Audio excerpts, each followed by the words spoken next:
Hi friends, வணக்கம். இன்னைக்கு நம்ம ஹோட்டல் ஸ்டைலில் ரவா தோசை பண்ண போகிறோம். எப்படி பண்ணுறதுன்னு பார்க்கலாம் வாங்க.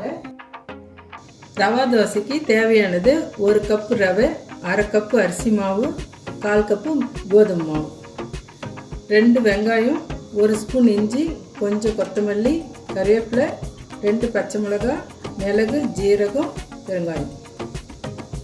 இது 10 தோசை வருங்க. 3 பேருக்கு அளவு சரியாக இருக்கும். ரவை, அரிசி மாவு, கோதுமை மாவு. இதுக்கு தேவையான சால்ட் போட்டுக்கலாம். கொஞ்சம் பெருங்காயம் போட்டுக்கலாம்.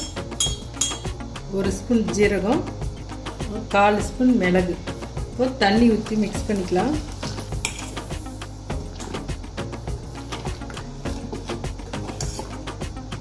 இந்த மாதிரி கட்டி இல்லாமல் கரைச்சிக்கலாங்க. தண்ணி நிறைய ஊற்றி கொஞ்சம் கொத்தமல்லி, இஞ்சி, கறிவேப்பிலை, பச்சை மிளகாய் இதை மிக்ஸ் பண்ணி வச்சிடலாங்க.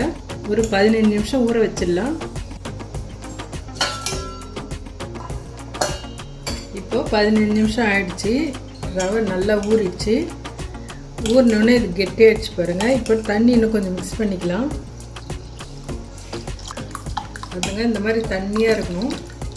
இதுக்கு அரை எலுமிச்சம்பழம் பிழிஞ்சிடலாங்க. தயிர் வேணும்னா 2 ஸ்பூன் போட்டுக்கலாம். நான் லெமன் பிழிஞ்சிக்கிறேன்.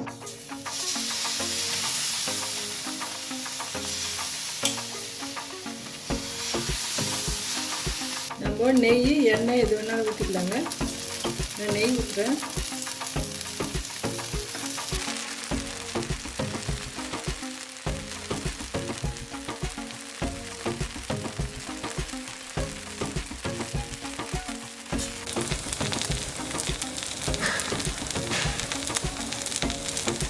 இப்போ ரெடி ஆகிடுச்சிங்க.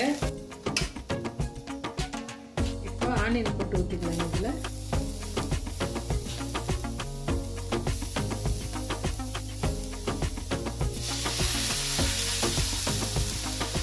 எண்ணெய் ஊற்றிக்கலாம்.